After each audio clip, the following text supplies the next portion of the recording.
Wait, let's unpack this.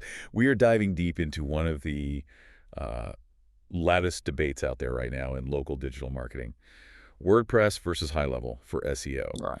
If you've spent any time at all in the agency space, you know this feels less like a technical debate and, I don't know, more like a holy war sometimes. It absolutely does. The friction is it's really intense, and it's because both sides are, technically correct. They're just solving for completely different outcomes. Right, and that's why we're here. We want to Yep. clarify the fundamental misunderstanding that fuels this whole argument. And that's so key for any local business, whether you're a plumber, a dentist, a contractor. Yeah.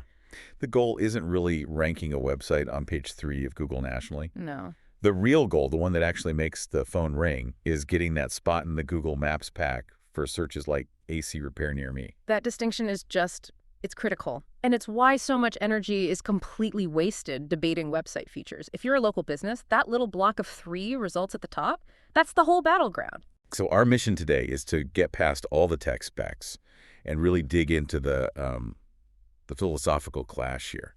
So you can choose the right platform based on your strategy, not just what you're used to. Exactly. And the key insight to start with is this. Stop treating the website as the main ranking engine. In local SEO, it's a supporting asset, a very important one, but still. A supporting asset. I like that. Yeah. So you have to shift your focus from, chasing this perfect on-page website to really mastering the whole local ecosystem. Yes. Let's define that ecosystem, because the Maps see. pack, it plays by a totally different set of rules than traditional organic SEO. If you only focus on the website, you're fighting the wrong battle. Okay, so let's get into the mechanics of that. Right. Why does Google treat local search so differently? What are the signals it's actually looking for in the Maps pack? It's all about intent. I mean, local search is usually, I need something right now and right here. So to get that visibility in the Maps pack, Google's algorithm weighs a whole blend of signals, and most of them, they exist completely off your website. We can really break this down into about 7 key ingredients Google uses, and this is where that strategic shift really starts to make sense. Give us the breakdown. What carries the most weight here? Okay, so first up is Google Business Profile Optimization, your GBP. Right. This means a completely filled out profile, good photos, and this is crucial, accurate category alignment. If Google doesn't know exactly what you do, you just won't rank for it. Simple as that. No matter how good the website is. Doesn't matter. Second is proximity and geographic relevance. This one's non-negotiable. How close are you to the person searching? You can't change your address, but you can reinforce it with clear location signals on your site. Right. If I'm in downtown Dallas looking for pizza, Google's going to show me the place 3 blocks away, not the one 30 miles out, even if that other one has a technically better website. Precisely. Okay, third, reviews. This one it's maybe the heaviest hitter of them all. Yeah, Google is looking at the quantity of reviews, the quality, the frequency, or what we call the velocity, the sentiment, and really importantly, the keywords mentioned in the reviews themselves. So those systems that help you get more reviews, they're not just for show, they're an actual SEO tool. They are a direct ranking tool. Fourth is citations and NAP consistency. NAP being name, address, phone number. Every time Google sees your NAP listed exactly the same way across the web, on Yelp, the BBB, wherever, it proves you're a real, reliable physical business. Inconsistency creates doubt. So it's like a verification layer. Absolutely. Fifth, backlinks and local authority signals. You still need links, but for local, links from your city's Chamber of Commerce or a neighborhood blog, those carry way more weight. They're a local vote of confidence. Got it. Sixth is engagement data. Clicks to call from your profile, clicks for driving directions, how long people look at your GBP. Google sees all of that as a real-world signal that customers found what they needed. Okay, and the last one. And finally, number 7, we get to the on-page relevant signals from the website. This is the only factor on the list that lives exclusively on your website. Wow. It's about having clear service and location pages that perfectly match up with what your GBP says you do. Okay, so that framework it's fascinating. 6 out of 7 factors are basically off-page or driven by real-world stuff. So if the website is just a supporting actor, why on earth does the debate about the CMS the website platform gets so loud? Ah, that's where the philosophical collision happens. The debate exists because it's pitting two completely valid business goals against each other. The two truths. Yes. On one side, you've got the SEO professionals, that's Yeah. the WordPress camp. Their whole philosophy is about granular control, technical precision, maximizing every last drop of SEO potential. They see the website as this finely tuned machine. Exactly. And then on the other side, you have the agency owners, the high-level camp. They prioritize things like operational leverage, client retention, system consolidation, practical business outcomes. They see the website as just one part of a bigger machine that generates revenue. Precisely. And just look at where they came from. WordPress was built as a publishing platform. HighLevel was built from day one as an all-in-one operating system for agencies. They solve different problems. So let's define the SEO truth.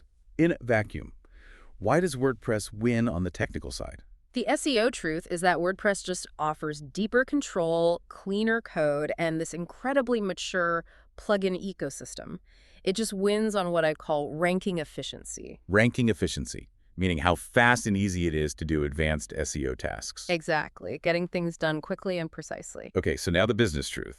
Why do so many scaling agencies lean toward HighLevel? HighLevel trades some of that pure SEO flexibility for consolidation and leverage. It wins on operational efficiency and, crucially, client retention. Okay, so here's the key distinction for anyone listening. Yes. While WordPress is more efficient at SEO, HighLevel is still capable enough to hit those maps pack signals in most local markets. You just have to be disciplined on those other 6 off-page factors. That capable enough versus efficient distinction.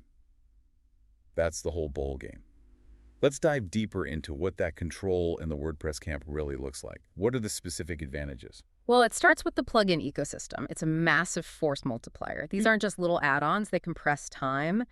Think about automated schema generation that tells Google what your page is about instantly. Right, or internal linking suggestion. More of that, yeah. Instead of building it all from scratch, you're stacking these proven, optimized tools that standardize everything. And what about the deeper technical control? That's where you get into things like server-level caching, database optimization. You can make surgical adjustments to fix core web vitals, for instance. Core web vitals, so speed, responsiveness, that kind of thing. But what about a term we hear a lot, DOM bloat? What is that and why does it matter? That is a perfect example. The DOM is basically the code structure of your page. Bloat is just a lot of unnecessary code that some builders use. WordPress, especially with modern tools, lets you build much cleaner code. Less bloat means the page loads faster for users and is easier for Google to crawl. You can control that structure with precision. You can. On a lot of closed systems, you just can't get to that level. Okay, that power is undeniable. But for an agency owner, that's a double-edged sword, right? Mm.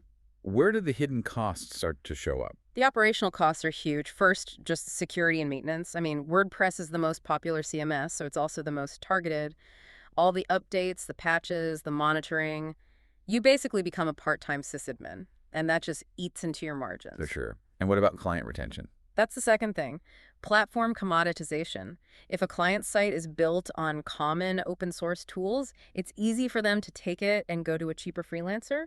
Your service becomes a commodity. And the dreaded plugin sprawl. Oh, yeah. You start with 5 essential plugins, and 3 years later you have 30. They conflict, they slow things down, they break. You're constantly firefighting. You're spending more time maintaining the car than driving it. That's a great way to put it. Okay, let's pivot to HighLevel. We've established it's more constrained on the deep technical stuff. So where does its real SEO leverage come from?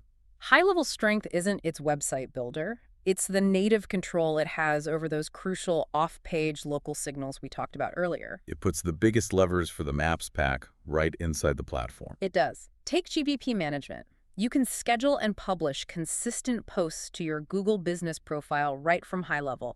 Google sees that as a freshness signal. It turns a manual chore into a repeatable system. But the feature everyone points to is the automated review generation. How does that specifically translate into ranking power? That's the real heavy hitter. The review requests are CRM native. So, a job gets marked complete, A request goes out automatically. This directly influences review velocity and consistency.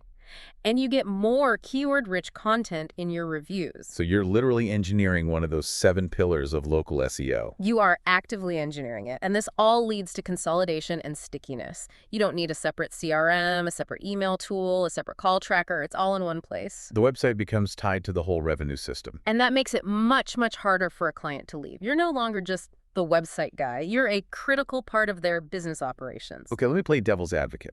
What happens in a super competitive market like Miami for lawyers or something? Doesn't that lack of deep technical control become a fatal flaw? It can. Yeah, it absolutely can become a limiting factor. The constraints are real. You have fewer options for tuning schema, less control over performance. If your competitors are all running surgically optimized WordPress sites, the limits of a template-driven builder can hold you back. So what's the strategic implication of that? It means you have to put a heavier reliance on off-page execution to compensate. You have to be an absolute master of citations, reviews, and authority building because you just have fewer technical levers to pull on the site itself. Which brings us back to the good enough threshold. Is HighLevel capable enough for most markets? For the vast majority low to mid-competition local markets, the answer is a resounding yes. Rankings are almost never lost because a page loaded 50 milliseconds too slow. Right. They're lost because of weak authority, inconsistent data, or a terrible review profile. The tiny technical advantage of a perfect WordPress site just evaporates when the off-page fundamentals are weak. So if a competitor has 5 reviews and you have 200, it doesn't really matter what platform they're on. It's basically irrelevant at that point. Okay, so the choice becomes less technical and more strategic. It has to align with the agency model itself. Exactly. You align the tech stack with what your agency is built to do. If you're an SEO-first agency, your product is pure ranking performance in tough niches. You need maximum control. You choose WordPress. But if you're an automation-first agency prioritizing lead management, high retention, and scaling repeatable systems, you prioritize operational leverage. You choose HighLevel. What about the Holy Grail? What if you need both? You're in a tough market, so you need the deep SEO, but you also want the retention and scalability of an all-in-one. That's where the hybrid model comes in, and it's very practical. A lot of smart agencies do this. They use WordPress for the SEO and content layer, the blog, the complex service pages, anything where technical precision really matters. And then HighLevel for everything else. And then they use HighLevel as the conversion and operations layer, the funnels, the CRM, the email and SMS campaigns, and of course the review generation. So you get the best of both worlds. You do. WordPress becomes your authority engine, and HighLevel becomes your revenue engine. You're not forcing either platform to do something it wasn't built for. Okay, let's wrap this up. Give us the final summary. To put it simply, WordPress wins the technical argument. It has superior on-page control and efficiency. But HighLevel wins the operational argument with better system consolidation, retention, and native control over those critical off-page signals. The winning strategy is just to pick the platform that aligns with your business model and then execute a disciplined plan that hits all 7 of those MAPS pack factors. So what does this all mean for you? Stop asking which platform is better in a vacuum. Start looking at the competitive landscape you're actually in.